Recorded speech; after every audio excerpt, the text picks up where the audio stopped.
दोस्तों, great pyramid of Giza architecture और engineering का मास्टरपीस माना जाता है। इन पिरामिड को क्यों बनाया गया था, ये अभी तक क्लियर नहीं हो पाया है। कुछ वैज्ञानिक का कहना है कि इन पिरामिड का यूज वाटर इरिगेशन के लिए किया जाता था, तो कुछ का कहना है कि इन पिरामिड से इलेक्ट्रिसिटी जनरेट की जाती थी, और कुछ इतिहासकारों का कहना है कि ये सिर्फ इजिप्शियन फराओ की कब्र का ही नहीं है, क्योंकि किसी को दफनाने के लिए कोई इतना पैसा और मैन पावर को खर्च क्यों करेगा।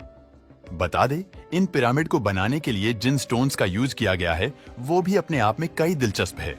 यहाँ पर मौजूद स्टोन्स पर ऐसे कई निशान हैं जिनसे पता चलता है कि इन्हें बनाने के लिए मॉडर्न एंड एडवांस टेक्नोलॉजी का यूज किया गया था। इन पत्थरों पर वर्टिकल मशीन के मार्क्स है, कुछ सर्कुलर मार्क्स भी इन पर बने हुए हैं।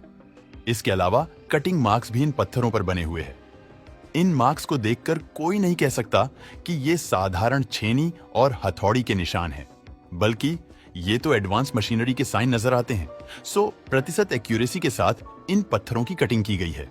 यहां तक कि एक पत्थर पर तो कुछ इंटेंस हिट जैसे निशान भी नजर आते हैं। दोस्तों, इन पत्थरों को जिस तरह से एक के साथ एक फिट किया गया है वो भी काबिले तारीफ है। इजिप्ट के इन 3 ग्रेट पिरामिड्स को एग्जैक्टली ओरियन बेल्ट के साथ अलाइन करके बनाया गया है। लास्ट टाइम ओरियन बेल्ट करीब 10,450 साल पहले अलाइन हुए थे। हजारों साल पहले बने इन पिरामिड पर मॉडर्न मशीनरी और टूल्स के मार्क्स का होना अपने आप में ही अचंभे की बात है, और इन्हें बनाने वाले क्रिएटर्स और सिविलाइजेशन के कोई भी सबूत पिरामिड पर नजर नहीं आते। इन पिरामिड के अलावा इजिप्ट में और भी कई ऐसी रहस्यमय प्राचीन मॉन्यूमेंट्स है। इन्हीं में से एक है ओसिरिस शाफ्ट गीजा। प्लेटों की गहराई में एक शाफ्ट बनी हुई है जो करीब 115 फीट के है। ये शाफ्ट टॉम्ब ऑफ ओसिरिस तक जाती है।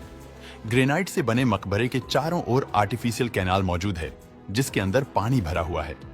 सवाल ये आता है कि आखिर इस पानी का सोर्स क्या है और पानी का लेवल मेंटेन करने के लिए उन्होंने किस टेक्नोलॉजी का यूज किया होगा। एक्सपर्ट्स की माने तो एक नए चैनल के जरिए पानी यहां तक लाया जाता होगा। ये इंजीनियरिंग प्रोजेक्ट का एक शानदार नमूना है। इसी जगह पर बेड रॉक भी मौजूद है। कई सारे ग्रेनाइट और स्टोन बॉक्सेस यहां पर मौजूद है जिनका वजन 40 टन तक है।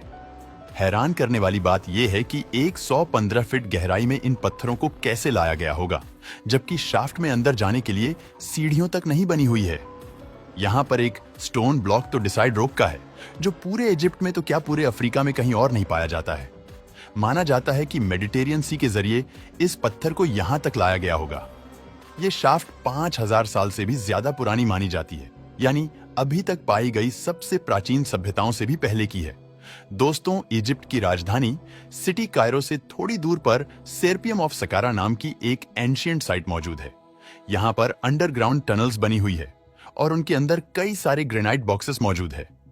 ये सभी बॉक्सेस क्राफ्टमैनशिप का एक शानदार नमूना पेश करते हैं। इन्हें बनाने के लिए एडवांस टेक्नोलॉजी का यूज किया गया होगा जिसका एंशिएंट पिरामिड में होना बिल्कुल भी संभव नहीं है। यहां मौजूद हर बॉक्स एक सिंगल ग्रेनाइट को कर्वे करके बनाया गया है। पूरे बॉक्स का वजन करीब 70 टन है। एक्सपर्ट्स का कहना है कि करीब 200 टन के ग्रेनाइट पत्थर को कर्वे और कट करके एक बॉक्स बनाया गया होगा। इन बॉक्स के कॉर्नर्स परफेक्ट स्क्वायर शेप के हैं, साथ ही इंटरनल और एक्सटर्नल वॉल्स भी काफी स्मूथ है। इन पत्थरों की अलाइनमेंट भी एकदम परफेक्ट है। इसे देखकर ऐसा माना जाता है कि शायद प्राचीन सभ्यता के लोग कोई खास तरह की स्टोन कटिंग टेक्निक्स जानते होंगे। दोस्तों, इन बॉक्सेस को कैसे बनाया गया होगा, उससे भी बड़ी एक और मिस्ट्री ये है कि आखिर इन्हें यहां तक लाया कैसे गया होगा। अब तक ऐसा कोई भी टूल रिसर्चर्स को नहीं मिल पाया है जिसकी मदद से इस तरह के बॉक्सेस को बनाया जा सके या फिर इनके ट्रांसपोर्टेशन में इस्तेमाल में लाया जा सके। एक और हैरानी की बात यह है कि अंडरग्राउंड टनल्स में कहीं भी मशाल लगाने की जगह नजर नहीं आती। ऐसे में भला बिना लाइट के इतने अंधेरे में किस तरह यहां पर काम किया गया होगा? क्या किसी तरह की एडवांस लाइटिंग टेक्नोलॉजी उनके पास मौजूद थी? ये वैज्ञानिक के लिए एक चर्चा का विषय है। दोस्तों, आपको क्या लगता है ये साइट कैसे बनाए गए होंगे? हमें कमेंट करके जरूर बताना।